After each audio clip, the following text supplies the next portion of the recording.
Transformation in 3, 2, 1. Hello, everyone.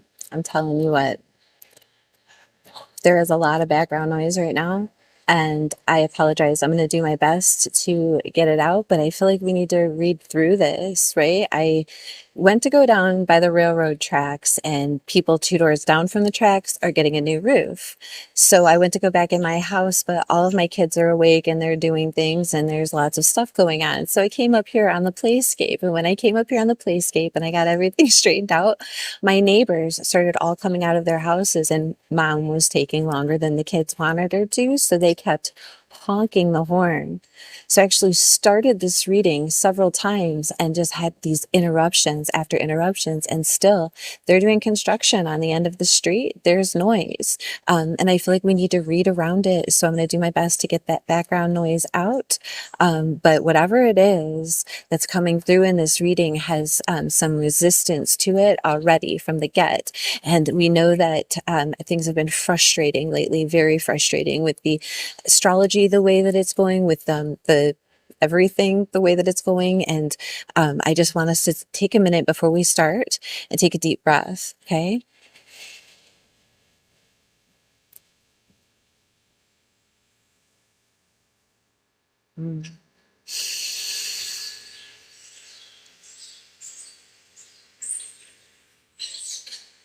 One more.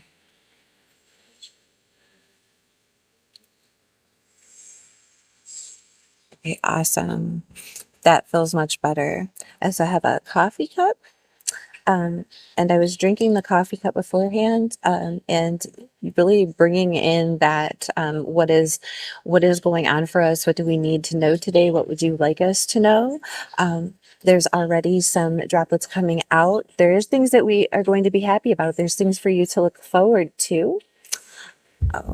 Oh, I'm already seeing a dragon on the plate here, a dragon or some kind of horse, like seahorse. Do you see that?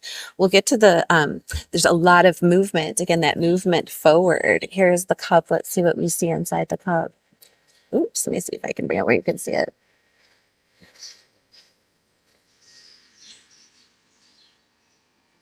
Yeah, again, a lot of messages coming through. I feel like you are permeating boundaries, really breaking through, or breaking through to the other side, so that song might have some significance to you. I feel like right here, I see right by the handle, there's like a little turtle talking to some birds, right? Again, something that's very slow and steady.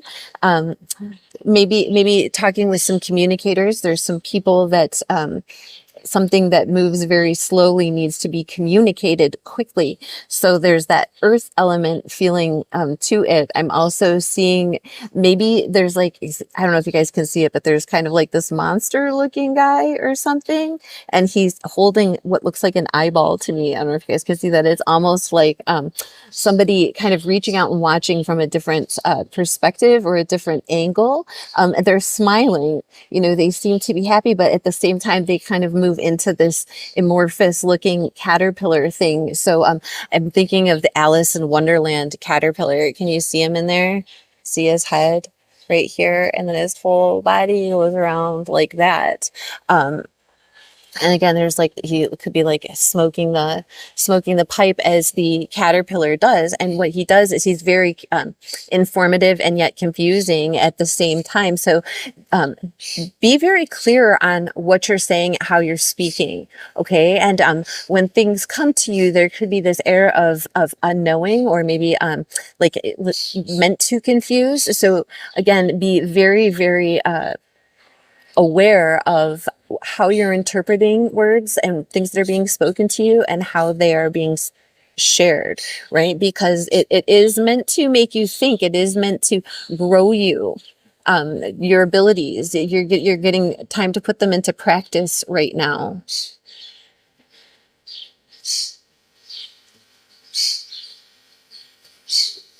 See, here's these birds tweeting. And I feel like there's something, maybe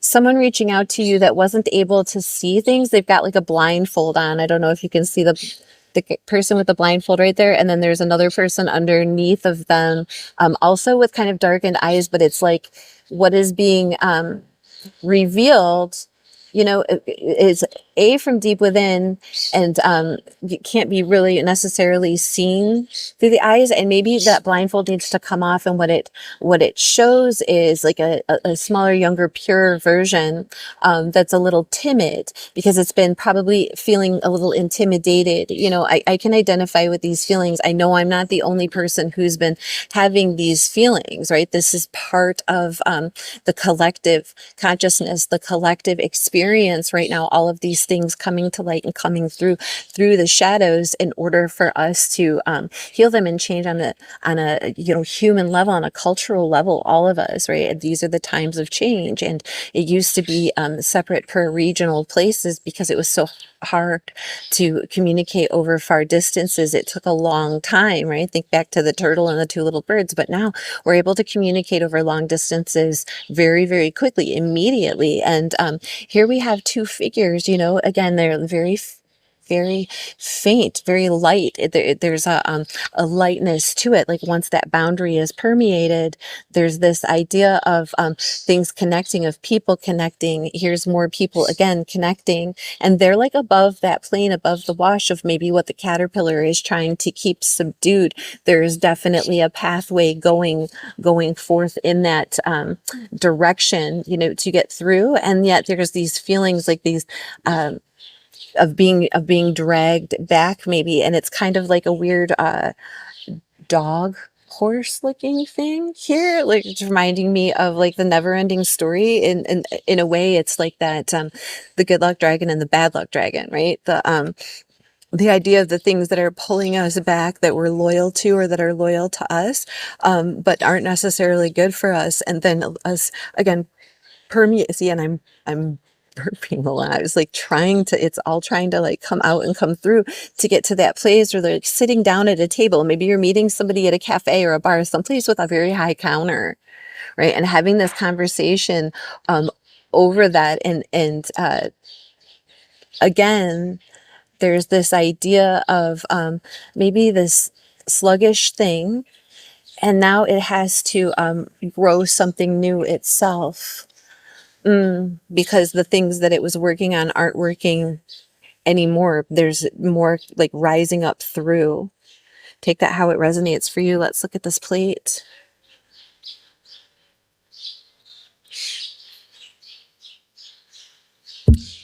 And again, we have the horse. You guys can see the horse coming through there. It's like a carousel horse or something of the like. And I see a group of people. I see an audience. It's like almost like the spirits rising up to greet you, to meet you. They look like peacock feathers. You know, show your strengths, show what you can do, show who you are. I declare, beware. So, you know, be aware of the things that you're saying, and also again, what is being said to you.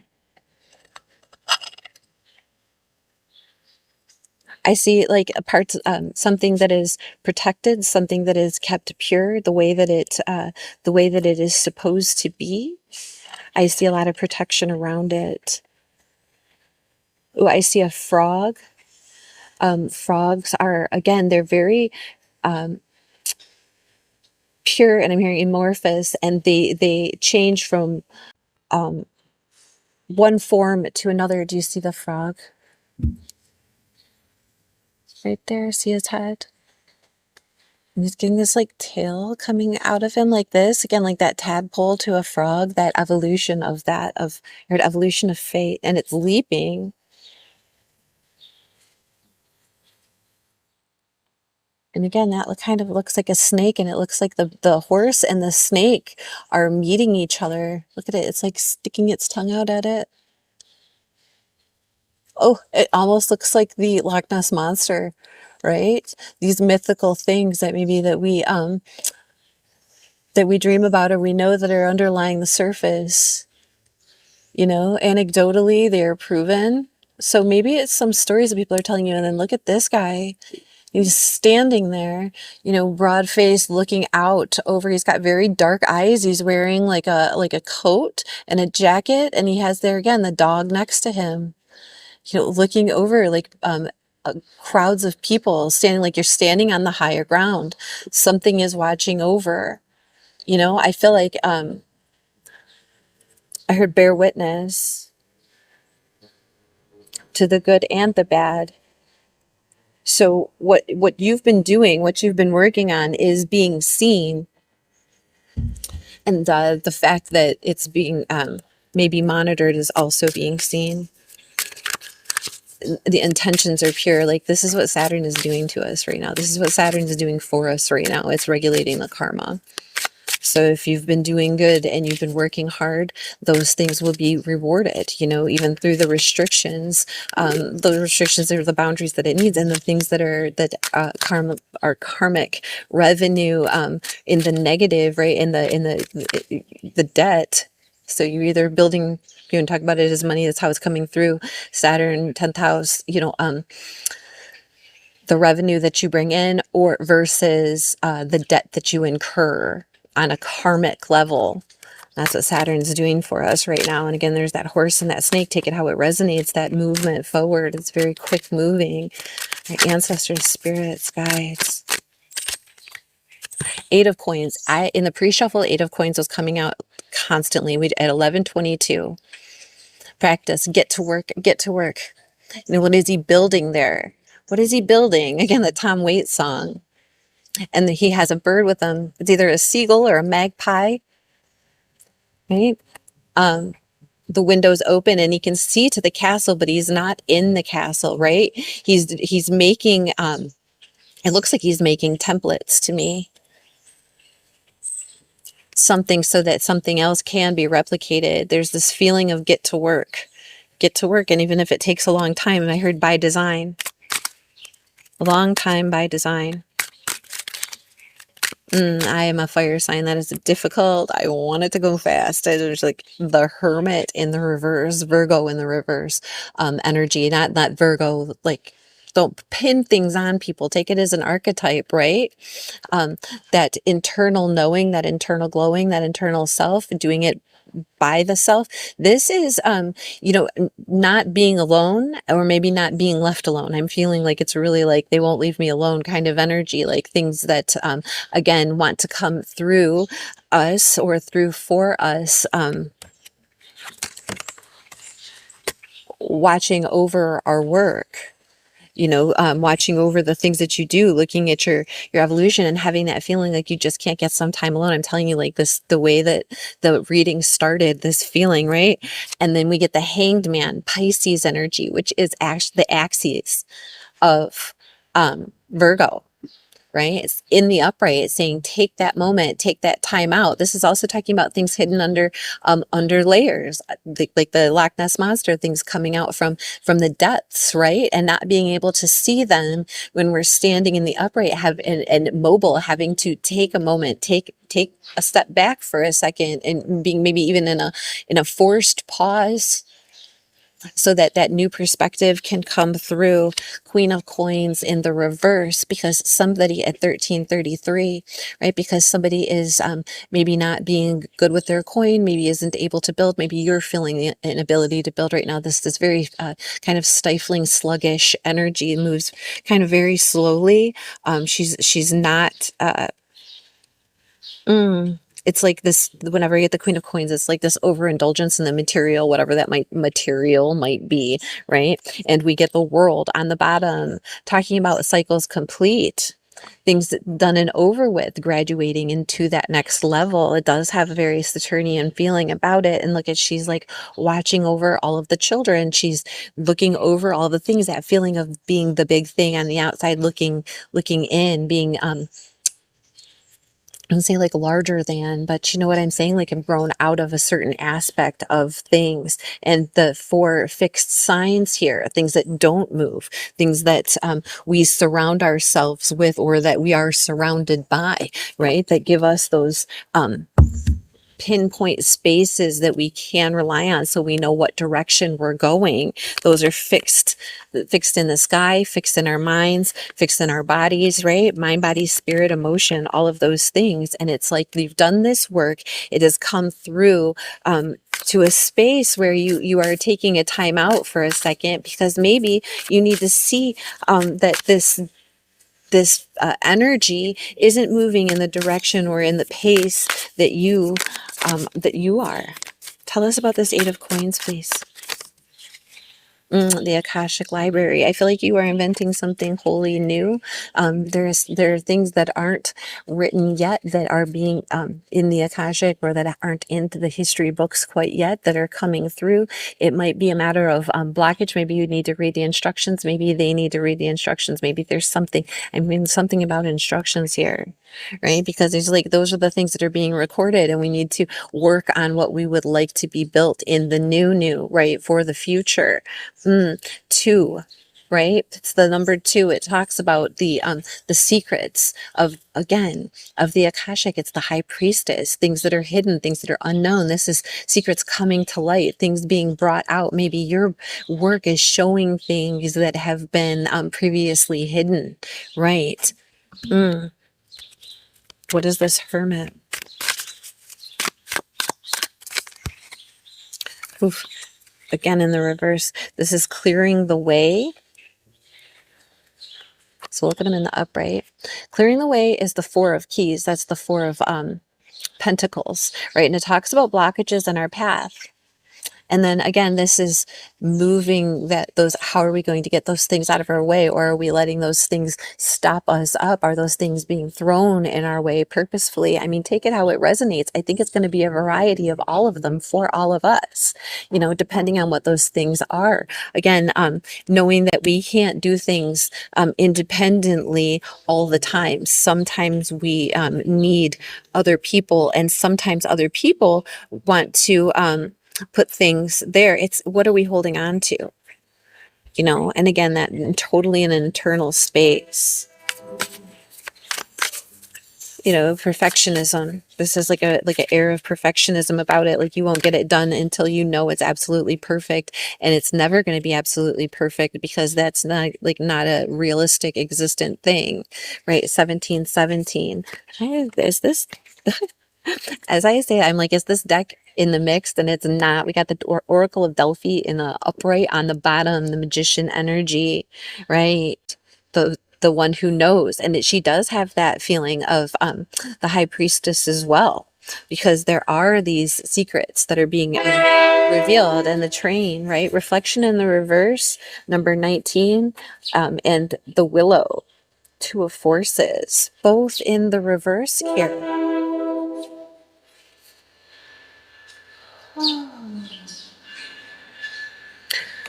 With the Hanged Man.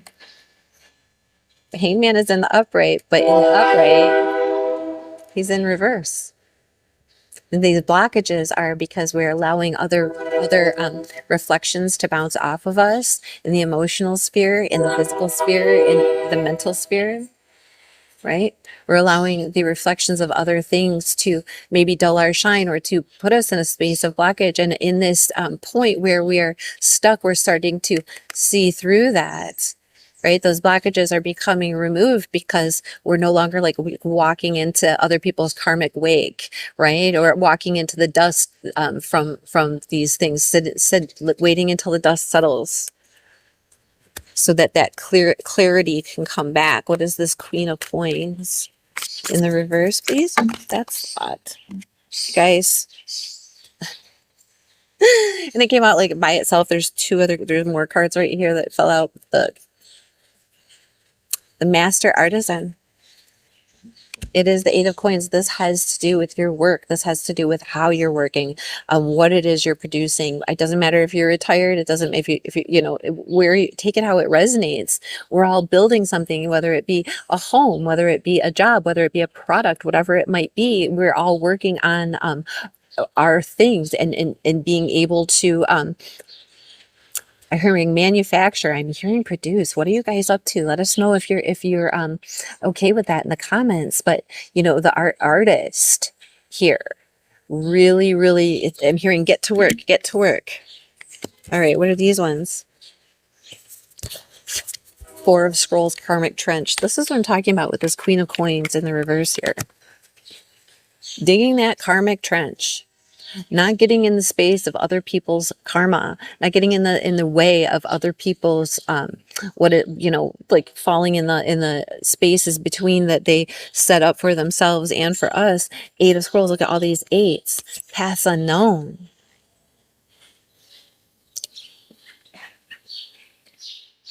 You can kind of look around and use your information that you have, assess the situation for what it is. This is the Eight of Swords. Not feeling confident because we're not confident of what way we're going, because it might be conflicting with the past, with the people around us, with family, with nostalgia, with what is expected on the emotional side. Maybe there's two sides to something and you aren't on either side. You're kind of in the middle on your own or off in your own space because neither of those sides seem logical or winning to you. See this one in the center? That's you.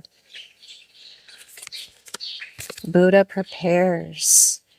That space of transformation, taking that time to meditate, allowing those things. And when you do, it's like it's healing the community around you. It's healing all these other people, and influencing them to heal themselves. Wow. What's on the bottom?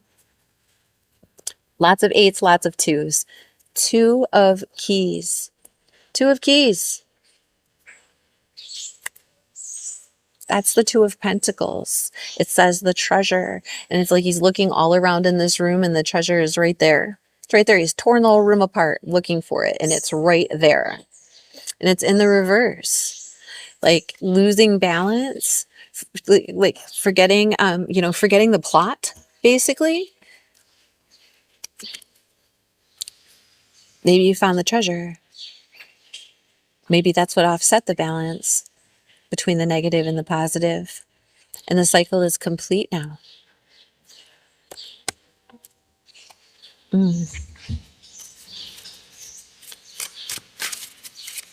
Ancestors, spirits, guides. This is the game of storytelling.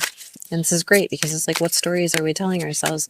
What do we need to look at? How can we reframe this while we're sitting in this Piscean hanged man energy? What can we apply? How can we apply it to our work? What are we working on? All these questions. Spirit at 2222. And we get two. It's funny because I laughed a little bit because it says hair.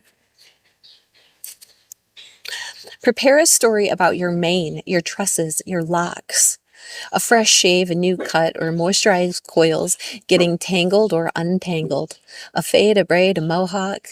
Soothing it out or letting it down. Reinventions, redos, blowouts and blow-ups. Regale us with your tales about loving, losing, reclaiming, or removing all things hairy. Tell us about a time when a new hairdo was a hair don't. A time when a new style changed your life. A time you went au naturel. Our hair is very expressive. Maybe you're a stylist, right? Maybe you're doing something with your appearance. Maybe the changes that you're making in your life are apparent in the way that you look, right? Whether that be for the good or bad. Maybe if you aren't feeling your greatest, maybe doing something to up your style, up your self-love yourself, right? In your beauty sphere, male or female, it doesn't matter, will really make a difference in how you see the world and how the world sees you. Really boost your, I'm not saying for vanity. I'm not here to be shallow. I'm saying what makes you feel good. You know what I mean? And we have to present ourselves in a way that we don't feel confident. It really affects our relationships. It affects our ability to go out there and, make feeling like an impact in our lives, an impact in other people's lives, even to just go out and go to the grocery store and have people be friendly to us, right? It's unfortunate, but that is that way, but humans do get 80% of their information via the eyes. So those of us that are visually able are really taking in a lot of, immediate feeling about things that are beautiful. Maybe you're beautifying your your home. Maybe you're giving your dog a haircut. I don't know. Take it how it resonates. Or maybe there was a time where you made a decision about your appearance and you realized how much that affected how other people judged you. Maybe that affected how you judged others, and you were like, I'm not going to judge people anymore because maybe they just got a bad haircut, or maybe they couldn't afford to do their roots. Whatever it is, I know that seems like, but it's like this is what this coming out. And then we get adventure, and it says prepare a story about an experience outside your comfort zone, dangerous outings, dubious cohorts, uncharted territory, the joy of the unknown, the terror of finding out, escapades, romps, and walkabouts. May the force be with you. It says, tell us about a time you almost didn't make it, a time your heart started racing, a time where you were out of your comfort zone. Wow.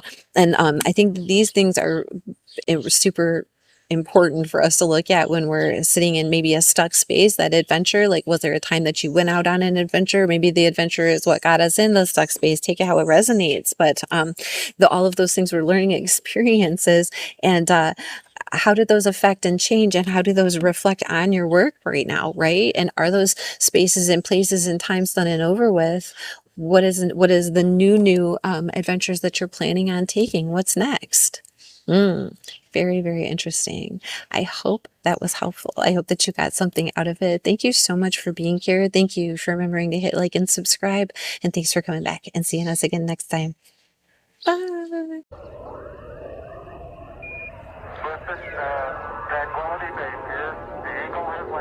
Transformation in 3, 2, 1.